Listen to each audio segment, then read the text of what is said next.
በስመ አብ ወወልድ ወመንፈስ ቅዱስ አሐዱ አምላክ አሜን። ዝኸበርኩም ህዝበ ክርስቲያን ኣብ ዝሓለፈ ምስተወሰነ መልክዑ ናይ ሚስጥረ ስላሴ ዝተወሰነ መልክዑ እናረኣና ነርና። ሚስጥረ ስላሴ ያው ዝተወሰነ ንምርኣይ ኣብ ስላሴ ሰለስተ ካብ ዝብል ሰለስተ ገበረ ወይ ከዓ ካብ ዝብል ናይ ግእዝ ቃል ዝተረኸበ ኮይኑ ትርጉሙ ድማ ሰለስትነት ወይ ከዓ ሰለስተ ምዃኑ ኢልና። ስላሴ ማለት ያው ስላሴ ሓደ ይኾኑ ሰለስተ ይኾኑ። ባሲልዮስ ዘቂሳርያ እውን እንዘ አሃዱ ሰለስቱ እንዘ ሰለስቱ አሃዱ ይሰለሱ በአካላት ወይ ተዋሃዱ በመለኮት ከም ዝበለ። ስለዚህ ምስጢረ ስላሴ ናይ ፍሉይ ሶስትነት ምስጢር ዘይምርመር መለኮት ዓለም ከይተፈጥረ ዝነበሩ ዘለዉ ከምኡ ድማ ንቐጻሊ እውን ዓለም ሕሊፎም ዝነብሩ ኣብ ወልድ መንፈስ ቅዱስ ተባሉ አካላት በመዋሃድ ከም ዘሎ ፈሊጥካ እግዚአብሔር ብስም በአካል በግብሪ እና በኹነት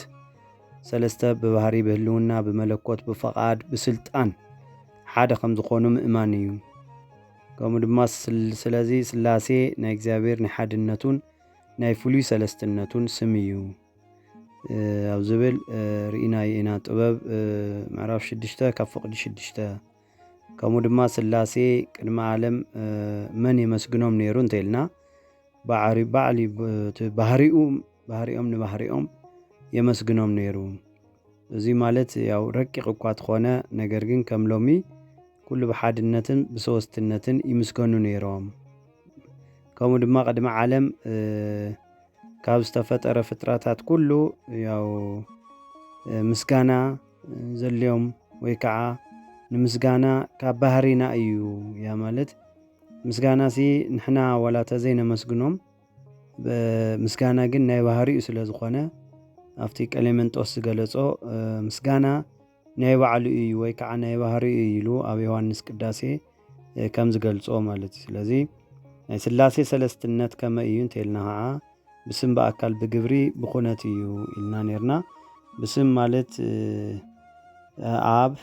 ወልድ መንፈስ ቅዱስ እዩ። ኣብ እምበር ወልድ ወይ መንፈስ ቅዱስ ተባሂሉ ኣይጽዋዕን።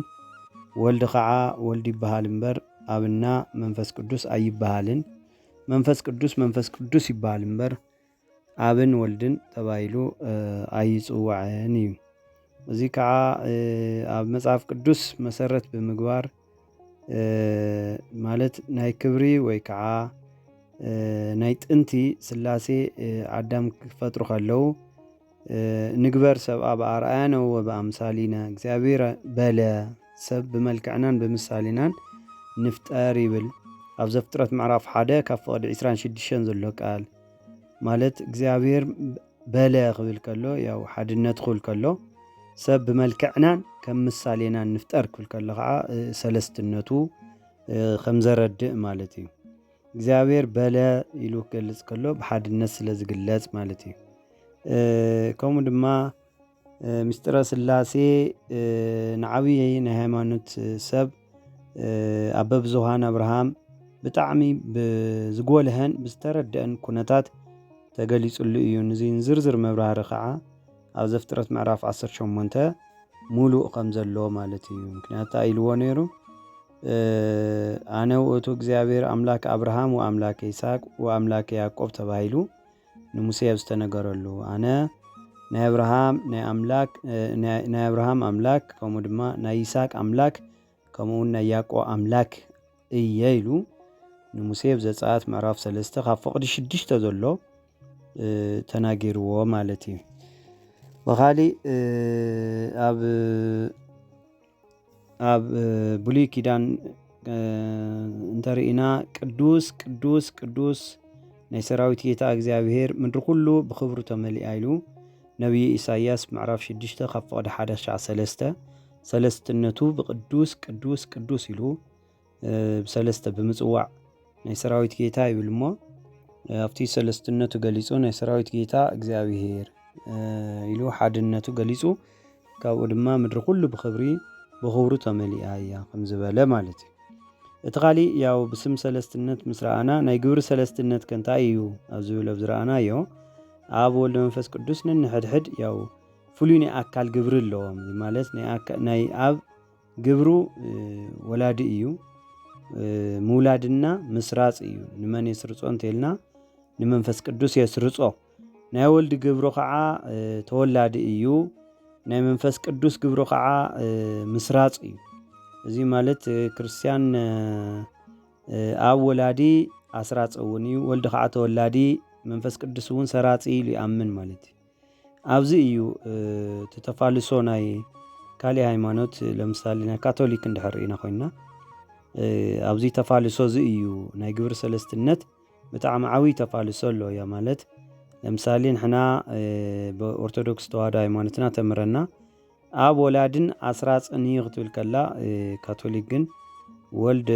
እውን ኣስራጽ እዩ ኢሎም እዮም ዝኣምኑ ማለት ናይ ግብሪ ተፋልሶ የምጽዎ ኢትዮጵያ ኦርቶዶክስ ተዋህዶ ግን ናይ ኣብ ግብሩ ወላዲ እዩ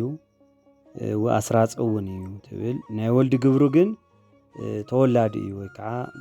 ምውላድ ማለት እዩ እዚ ናይ መንፈስ ቅዱስ ግብሪ ከዓ ምስራጽ እዩ መስረጽ ወይ ከዓ ንብሎ ማለት እዩ ሰራጽ እዩ ስለዚ ክርስቲያን ኣብ ወላዲ ኣስራጽ እውን እዩ ወልድ ተወላዲ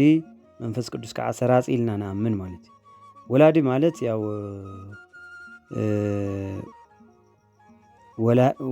ወላዲ እዩ ተወላዲ ከዓ ማለት ከዓ ያው ተወላዲ እዩ ሰራጽ ማለት ከዓ ዝወፀ ወይ ከዓ ዝተረኸበ ማለት እዩ ትርጉሙ ኣብ ወልድ ማለት ኣብ ንወልድ ይወልድ እምበር ንመንፈስ ቅዱስ ከዓ የስርጽ እምበር ከም ወልድ ኣይውለድን ከም መንፈስ ቅዱስ ከዓ ኣይሰርጽን ኢልና ንኣምን ወልድ ከዓ ይውለድ እምበር ከም ኣብ ኣይውለድን ኣይወልድን ከም መንፈስ ቅዱስ ከዓ ኣይሰርጽን መንፈስ ቅዱስ ይሰርጽ እምበር ከም ኣብ ኣይወልድን ከም ወልድ ከዓ ኣይውለድን ብዝብል ንምሃር ማለት እዩ ብስላሴ ተሪእና ናይ ግብሪ ተፋልሶ የለን ኣብዚ ናይ ግብሪ ተፋልሶ ዝበልናይ ተዓንቶ ዝረኣናየ እዩ ኣብ ካብ ዘመን ክሻዕ ዘመን ወላድን ኣስራጽን እዩ ወልድ ከዓ ካብ ዘመን እስካዕ ዘመን ተወላዲ እዩ መንፈስ ቅዱስ ከዓ ካብ ዘመን ክሻዕ ዘመን ሰራጽ እዩ ማለት እዩ ስለዚ ናይ ግብሪ ሰለስትነቱ ተሪእና እዚ እዩ እዚ ማለት ያው መጽሓፍ ቅዱስ ከምቲ ዝረኣናዮ ቅድመ እንታይ ይብል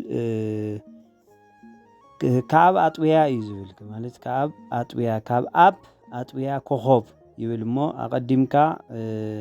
ማለት ኣጥብያ ኮኸብ ከይተፈጠረ ወሊደካ ኢሉ ያው ይገልጾ ያው ቅድመ ዓለም ማለት እዩ ካብ ኣጥብያ ኮኸብ ከይተፈጥረናሊ ወሊደካ ይብል ኣብዚ ከረድአና ከሎ እዚ መዝሙር 109 ካብ ፍቕዲ 3 ከምኡ እውን ወልድ እውን ገና ተራራታት ገና ከይተመስረቱ ማያት እውን ምንጮምን ኮረብቶኦምን ከይተፈጥሩ ወለደኒ ይብል እዚ ምሳሌ ምዕራፍ 8 ካብ ፍቕዲ 25 ዘሎ ካብኣ ወፄ ማለቱ ያው ተወሊደ ናብ ዓለም መፄ ማለቱ እንዲዩ ኣብ ዮሐንስ ምዕራፍ 16 ካብ ፍቕዲ 28 ከምዚ ምባል ስለ መንፈስ ቅዱስ ከዓ ካብ ኣብ ማለት ካብ ኣቦይ ናባኻትኩም ዝልእኸልኩም ካብ ኣብ ዝወፅእ መንፈሰ ጽድቂ ጰራቅሊጦስ ኣብ ዝመፀ ግዜ እርሱ ክምስክር እዩ ኢሉ ንሐዋርያት ከም ዘረድኦ ካብ ኣብ ከም ዝመፅእ ወይ ከዓ እግዚአብሔር ኣብ ኣስራጽ ክንብል ከለና ካብ ኣቦይ ዝመፅእ ኢሉ ይገልጾ ማለት እዩ ስለዚ እዚ ንሐዋርያት ዘረድኦም ዘሎ ካብ ኣቦይ ዝለኣኽ መንፈስ ጰራቅሊጦስ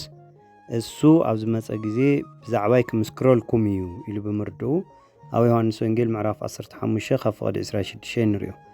ባዕሉ እግዚአብሔር ዝገለጾ ምስጢር እዩ እዚ ከዓ ካብ ፍጡራን ወገን መርሚሩ ክረኽቦ ኣይኽእልን ካብ ፍጡር ምስክርነት ከዓ ያው ናይ እግዚአብሔር ምስክርነት ስለ ዝበልጽ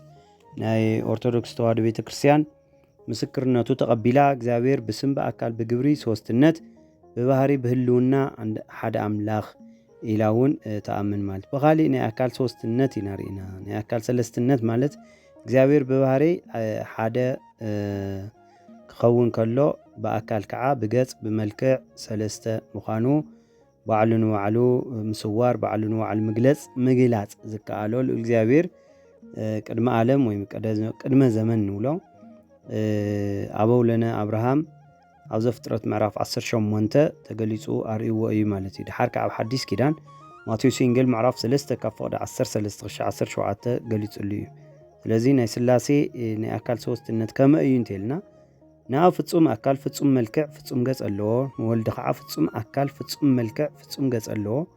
ንመንፈስ ቅዱስ ከዓ ፍጹም ኣካል ፍጹም መልክዕ ፍጹም ገጽ ኣለዎ። መልክዕ ማለት በቃ ዓይኒ፣ እዝኒ፣ ኣፍንጫ፣ ኢድ፣ እግሪ ማለት እዩ። ስለዚ ንኣምን ከመ ቦሙ ለስላሴ መልክዓት ጽዱቃት ዘውእቶን ኣእይንት ወኣዛን ኣእዳው ወኣጋር ወኩለንኬ እለ ተርፉ አባላት ከም ዝብል ማለት 300 ኣብ መዝሙረ ዳዊት ምዕራፍ 26 ካብ ፍቅዲ 8-9 ማለት እዩ። ስለዚ ናይ ስላሴ ኣካል ከም ሰብ ኣካል ውሱን ወይም ከዓ ግዙፍ ወይ ከዓ ጸቢብ ኣይኮነን። ከምኡ ንሓስቦ ኣይንኽእል። እንታይ ደኣ እዩ? ምሉእ እዩ፣ ረቂቅ እውን እዩ፣ ካብኡ ከዓ ሰፊሕ እዩ። ስለዚ ምሉእነቶም ከመይ እዩ እንተኢልና ካብ ኣርያም ንላዕሊ ቁመቱ ከባርቦስ ንብሎ ከዓ ባርቦስ ዝበሃል በርባሮስ ዝበሃል ማለት እዩ። ታሕቲ መሰረቱ ካብ ኣድማስ ሻዕ ኣድማስ ስፍሓቱ ከዓ ከምዚ እዩ ተባሂሉ ኣይንገርን ኣይምርመርን። እንታይ ደኣ ስላሴ ንዓለም ይውስንዎ እምበር ዓለም ከዓ ንስላሴ ኣይውስኖምን ኢልና ከም ንምሃር ማለት እዩ። ብኻሊእ ትርቀቶም ከመይ እንተኢልና እግዚኣብሔር መንፈስ እዩ። ስለዚ መንፈስ ከዓ ኣይተሓዝን ኣይዳሰስን። ስለዚ እንኳን እግዚኣብሔር ባዕሉ ዝፈጠሮም መላእኽቲ እኳ ብጣዕሚ ረቂቃን እዮም። ካብዛ ዓለም ፍጥረት ኩሉ ኣብዛ ዓለም ማለት እዩ ነፋሳት ይረቁ። ካብ ነፋሳት ከዓ ተሪእና ናይ ወዲ ሰብ ነፍሳት ይረቅቕ። ካብ ናይ ወዲ ሰብ ነፍሳት ከዓ ናይ መላእክቲ ባዕሎም ይረቁ። ስለዚ ናይ መላእክቲ ርቀት ግን ኣብ ስላሴ ኣብ ቅድሚ ስላሴ ከም ተራራቅ ግዙፍ እዩ። ቦታት ከም ዘምርና ካብ ኩሉ ደግሞ ካብ ኩሉ ላዕሊ ከዓ ናይ እግዚኣብሔር ርቀት ይበልጽ። ካብ ነፋሳት መላእክቲ ሕሊኖኦም ይረቅቕ እዩ ዝብል መዝሙረ ዳዊት 138 ካብ ፍቅዲ 7-10። እቲ ካሊእ ናይ ኩነት ሶስትነት እዩ። ናይ ኩነት ሶስትነት ክንብል ከለና ብከዊን ሰለስተ ክንብል ከለና ከም ኣካላት ዘሎ ሰለስትነት ወይ ከዓ ሰለስተ ዓይነት ንብሎ ኣይኮነን። ኣካላት ምጥቕላልና ምቅልቃል ከይሃለዮ ብተከፍሎ ማለት እዩ ከፊልና ብተፈልጦ ዝበሃል ወይ ከዓ ብፍጹም ገጽ ብፍጹም መልክዕ በብባዕሎም ዝቆሙ እዮም። ስለዚ ኩነታት ግን ተፈልጦ ወይ ከዓ ተኸፊሉ ተኸፍሎ ከይሃለዮም በተዋህዶና በተጋብኦ ንብሎ ብሓድነት ኣካላትን ብህልውና ብሓደ መለኮት ብሓደ ባህሪ ዘለውን ዝነብሩን እዮም። እዚ ማለት ከዊነ ልብ፣ ከዊነ ቃልና፣ ከዊነ እስትንፋስ እዩ። እዚ መሰረታዊ ክንርድኦ ዝግበአና ናይ ባህሪ አንድነት ወይ ከዓ ናይ ባህሪ ሓድነት ክንብል ከለና እግዚኣብሔር ብባህሪ ሓደ ክኸውን ከሎ ብሓድነት ፈጢሩ ዝገዝአሉ ናይ ባህሪ ስሙ ከዓ እግዚኣብሔር ተባሂሉ ይጽዋዕ። እዚ ባዕሉ ታይሉ ኣነ እግዚኣብሔር ኣምላካ እየ ካባይ ብጀካ ኣነ ንኻሊእ ኣማልኽቲ ኣይተምልኽ ኢሉ ንሙሴ ብመንገዱ ምእዛዙና ሙሴ ከዓ እስራኤል ሆይ ስማዕ ኣምላኽና እግዚኣብሔር ሓደ እግዚኣብሔር ኢሉ ብምምሃሩ ተገሊጹሉ እዩ። ኣብ ዘጸአት ምዕራፍ 20 ካብ ፍቅዲ 2-4 ዘሎ ማለት እዩ። ናይ ህልውና አንድነት ክንብል ከለና ህልውና ማለት ሓደ ብተሓደ ምንባር ማለት እዩ። ሓደ ብሓደ ምንባር እዚ ማለት ብኹነታት ምግንዛብ ዝፍጠር ምስጢር እዩ። እዚ ማለት ኣካላት ሓደ ኣምላኽ ዘሰንዮም ነገር ተሃልየ ህልውና እዩ። ህልውናኦም ጌታችን መድኃኒታችን ኢየሱስ ክርስቶስ ኣነ ብኣብ ከም ዘለኹ ኣብ እውን ብኣይ ከም ዘሎ ምእንታን ትፈልጡ ብስርሐይ ወይ ከዓ ብኣይ እመኑ ኢሉ ገሊጹ ረዲእዎ እዩ። ሓድነቶም ኣብ ዮሐንስ ወንጌል ምዕራፍ 10 ካብ ፍቅዲ 38 ሐዋርያ ፊልጶስ እውን ጎይታናን ኢየሱስ ክርስቶስ ንኣብ ኣርኤና ይኣኽለና ክብሎ ከሎ ንዓኻ ከም ዝረኣናሲ ኣብ ከዓ ርኤና ማለት እዩ። ግን ብምስማዕን ብምርኣይን ክፍጸመልና እዩ ክብሎ ከሎ ፊልጶስ ክንድዝ ዝኣክል ዘመን ምሳኹም እናነበርኩ ኣይትፈልጡንን ማለት እዩ። ንዓይ ዝረአየ ንኣብ ርእይዎ ወይስ ኣነ ከዓ ኣብ ኣብ ከም ዘለኹ ኣብ እውን ብኣይ ከም ዘሎ ኣይተኣምንን ዲኻ ከመይ ጌርካ ኣብ ኣርኤና ትብለና ኢሉ ኣነ ዝብለኩም ቃል ብኣይ ህልው ከም ዘሎ ኣብ እውን ስሩሑ ይገልጽ እዩ እሞ أنا بيني كاب علي أنكها زناجر يكون سلازي أنا بقى كم زلخو أوم بقى كم زلو منو إلو بهلون حدا مخانم أرد يوحنس إنجيل معرف 14 خف قد شمنتش 10 حدا قالي نفسي بأكلوا أو سلستي أتغفل حدا قد كون كلا ببهر خعا حدا سلاسي ويكا سوست كوين اللوان نبل زي مالت كوين لب كوين قالنا كوين استنفاس اللوان نفسي ببهر خعا سلسته كوين زلوا مخانو أكلا سلسته يخفلون أمزي مالت ናይ ስላሴ ከዊን መለኮት ወይ ከዓ ባህሪ ኣብ ሰለስተ ኣይኸፍለን እሞ እዩ ስለዚ ንነፍሲ ከም ከይተኸፈለትና ሃሌት ኣይለዋ ናይ ልብነት ከዊን ኣለዋ ልብነት ማለት ካብ ቃልነቱ እና ካብ እስትፋሲነቱ ከዊን ከይተፈለየ ብባዕሉ ከዊን ካብ ስጋዊ ልቢ ምስ ስጋዊ ልቢ ይዋሃድ ማለት እዩ ምክንያቱ ናይ ስጋ ልብ ለና ነገር ግን ሱና ሓስወ ግን ናይ ልባዊነት ከዊን እዚ ከዓ እግዚአብሔር አብ ዝምሰል ማለት እዩ ክትኻላይ ናይ ቃል ከዊንነት ንብለው ካብ ልብነቱን ካብ እስትፋስነቱን ዘሎ ከዊን ከይተፈለየ ብባዕሉ ከዊን ከዓዚ ምስ ስጋ አንደበት ወይ ከዓ ምስ መልሐስና ይዋሃድ ማለት እዩ ቃልነት በመጀመሪያ ቃል ነይሩ ቃል ከዓ ኣብ እግዚአብሔር ነይሩ ቃል ባዕሉ ከዓ እግዚአብሔር ነይሩ ኢሉ ከም ዝገልጾ እዚ ከዓ ያው እግዚአብሔር ወልድ ናብዛ ዓለም እዚ መጽኡ ካብ ድንግል ማርያም ካብ ስጋ ካብ ነፍሲ ተዋሂዱ ፍጹም ሰብ ፍጹም አምላኽ ዝኾነ ቃል እግዚአብሔር ወልድ ብኡ ተምሳሌታ ትግለጽ ማለት ስለዚ ተሳልሳይ ናይ እስትፋስነት ከዊን ዝበሃል እዩ እዚ ካብ ልብነቱን ካብ ቃልነቱን ከዊን ከይተፈለየ ብባዕሉ ከዊን ካብ ከስጋዊ እስትንፋስ ዝኾነ ምስ እስትንፋስና ወይ ከዓ ምስ ሳምባና ይዋሃድ ማለት እዩ ስለዚ እዚ እስትንፋስ ክንብል ከለና መንፈስ ቅዱስ እዩ ኣብ ከም ልቢ ወልድ ከም ቃል መንፈስ ቅዱስ ከዓ ከም እስትንፋስ ተባሂሉ በነገረ መለኮት ከም ዘረደአና ማለት ስለዚ ነፍሲ ሓደ ትበሃል እምበር ሰለስተ ከይትበሃል ኣብ ወልድ መንፈስ ቅዱስ ሓደ አምላኽ ይበሃል እምበር ሰለስተ አምላኽ ይበሃሉን ማለት ስለዚ ነፍሲ ኢና ንብላ እምበር ሰለስተ ነገራት ስለ ዘቀላቀለት ሰለስተ ይንብልን ስለዚ ከምኡ ከዓ ኣብ ወልድ መንፈስ ቅዱስ ሓደ አምላኽ ንብል እምበር ሰለስተ አምላኽ ኣይንብልን ኢና ማለት ስለዚ እግዚአብሔር ሰብ በመልክዑን በምሳሌኡን ፈጠሮ ዝብል ኃይለ ቃል ኣብ ዘፍጥረት ምዕራፍ 1 ካብ ፍቅዲ 26 ምስክርነቱ እውን እንት ምሳሌ ብግልጽ ዘረድ እዩ ካሊ እሳት እዩ ወይ ከዓ ሓዊ እዩ ሓዊ በአካሉ ሓደ ኾን ከሎ በባህሪ ግን ሰለስተ ከዊን ኣለዎ እዚ ከዓ ነበልባል ብርሃን ዋይ ኣለዎ ማለት እዩ በነበልባሉ በአብ ዘንድ ይምሰል ببرهانو خعا ولد يمثل كمو خعا بوعيو ويكعبو مقاتو منفس قدس يمثل مالت سلازي زي كعا بتفلطو تخفيلو تخفلو خي هاليو بحد اللاوي زنبريو زي مالت سلسته كوين ناي حوي حادنت هلاوي بسلسته خمزي يخفلو معنات حوينا نمر سلسته نغرات حيزنا عليه بسلسته خمزي نصوعو كله ناي سلاسي كوينون ملكوت ወይ ከዓ ባህሪ ኣብ ሰለስተ ይኸፍሎን ስለዚ ሙሴ ኢዮል ሚልክያስ በመንፈስ ትንቢት ዝተናገርዎ ናይ ሓዊ ምሳሌነት ጌታናን መድኃኒናን ኢየሱስ ክርስቶስ አቦይ እሳት እዩ አነ ከዓ ብርሃን እየ መንፈስ ቅዱስ ከዓ ዋይ እዩ ኢሉ ገሊጽዎ እዩ ኣብ ቀሌሜንጦስ ዘጻት ሰለስተ ምዕራፍ 3 ካብ ፍቅዲ 2 ዘሎ ወይ ከዓ ዘዳግም ምዕራፍ 9 ካብ ፍቅዲ 3 ዘሎ ማለት እዩ ግብረ ሐዋርያት እውን ናይ ግብረ ሐዋርያት ምዕራፍ 2 ካብ ፍቅዲ 1:5 ዘሎ ባህርያቆስም እዚ ናይ ጌታችን መድኃኒታችን ኢየሱስ ክርስቶስ ቃል ተኸቲሉ ኣብ ሓዊ እዩ ወልዲ ሓዊ እዩ መንፈስ ቅዱስ ከዓ ሓዊ እዩ ብልዕልና ዘሎ ሓደ ህይወት ናይ ህይወት እሳት እዩ ኢሉ ኣብ ቅዳሴ ማርያም ከም ዝገልጾ ተኻሊ ፀሓይ እዩ ፀሓይ አካሉ ሓደ እዩ ነገር ግን ሰለስተ ኩነታት ኣለዎ እዚ ከዓ ክበብ ኣለዎ ብርሃን እውን ኣለዎ ዋዒ እውን ኣለዎ ወይ ከዓ ሙቀት ኣለዎ ብክበቡ ኣብ በብርሃኑ ወልድ በሙቀቱ ከዓ መንፈስ ቅዱስ ይምሰል ማለት ክበብ ብክብነቱ ተሪና ብርሃንን ሙቀትን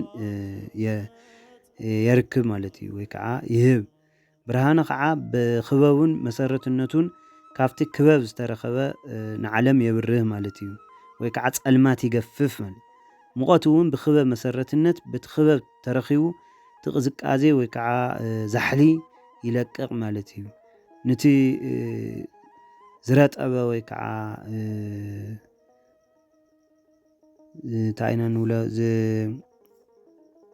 እርጡብ ንብሎ የድርቕ ማለት እዩ እዚ ከዓ ሓደ ፀሓይ ይበሃል እምበር ሰለስተ ፀሓይ ከም ዘይበሃል ኣብ ወልደ መንፈስ ቅዱስ ከዓ ሓደ ኣምላኽ ይበሃል እምበር ሰለስተ ኣምላኽ ኣይበሃልን ማለት እዩ ኣብ ትንቢተ ኢሳይያስ ምዕራፍ 60 ካብ ፍቕዲ 20 ዘሎ ከምኡ ድማ ዮሃንስ ወንጌል ምዕራፍ 12 ካብ ፍቕዲ 35 ክሻዕ 37 ዘሎ ቃል ይገልጽ ማለት እዩ ስለዚ መለኮት ምስጢረ ስላሴ ነገር ብጣዕሚ ካብቲ ነዊሕ ብሓፂሩ እዩ እዚ ከዓ ካብቲ ርሑቕ ብቐብሩ ንምርዳእ ናይ ፀሓይ ናይ ሓዊ ምሳሌነት ካብቲ ላዕሊ ዝተመልከትናዮ መሰረት ሕሊና ከዓ ምውሳን ይግባእ ኢሉ ኣብ ሮሜ 12 ካብ ፍቕዲ 3 ከም ተገለጾ እዚ ማለት መለኮት ክንዲዚ ኣክል እዩ እዚ መስል ክበሃል ይኽእልን ብቑዕ ምሳሌ እውን የብሉን ኣብ ትንቢተ ኢሳይያስ ምዕራፍ 4 ካብ ፍቕዲ 18 ዘሎ ንመለኮት ከም ፀሓይ ወይ ከዓ ከም ወርሒ ዝተወሰነ ክበብ የብሉን ናይ ሰብ ይኹን ናይ መላእኽቲ እምሮ እኳ መርሚርካ ክትበፅሖ ዘይትኽእል ብልዕልና ዝነብር ድንቂ እዩ ስለ ዝኾነ መዝሙረ ዳዊት ምዕራፍ 112 ካብ ፍቕዲ 1-10 ንመለኮት ላዕልን ታሕትን ወይ ከዓ የማንን ፀጋምን ዝበሃል የብሉን ኣብ ዓለም ኩሉ ሙሉእ እዩ ስለዚ ንመለኮት ግዛኣት ዝተወሰነ ቦታ የብሉን ኩሉ ስለ ዝገዝእ ማለት እዩ ንመለኮት ካብ ላዕሊ ጠፈር ክሻዕ ታሕቲ መሰረት የብሉን ጠፈሩ መሰረቱ ባዕሉ እዩ መዝሙረ ዳዊት ምዕራፍ 139 ካብ ፍቕዲ 7-12 ዘሎ ቃል መለኮት ካብ ምድሪ ዝወደቐ ንምልዓል ሕቖ ጎንበስ ኢሉ ወይ ከዓ ክሳዱ ቀልበሰብ ምግባር ኣይፅበዮን ምክንያቱ ኩሉ ብኢዱ ዝሓዘ ስለ ዝኾነ ዝተጨበጠ ስለ ዝኾነ ኣብ መዝሙረ ዳዊት ምዕራፍ 194 ካብ ፍቕዲ 4 ይገልጸልና ማለት እዩ ክቡራን ህዝበ ክርስቲያን ምስጢረ ስላሴ በከፊሉ ካብ ባሕሪ ብጨልፋ ዝተወሰነ ተመልኪትና ኣለና ኣብ ቀጻሊ ትምህርትና ድማ ምስጢረ ስጋዊ ክንርኢና ወስብሃት ለእግዚአብሔር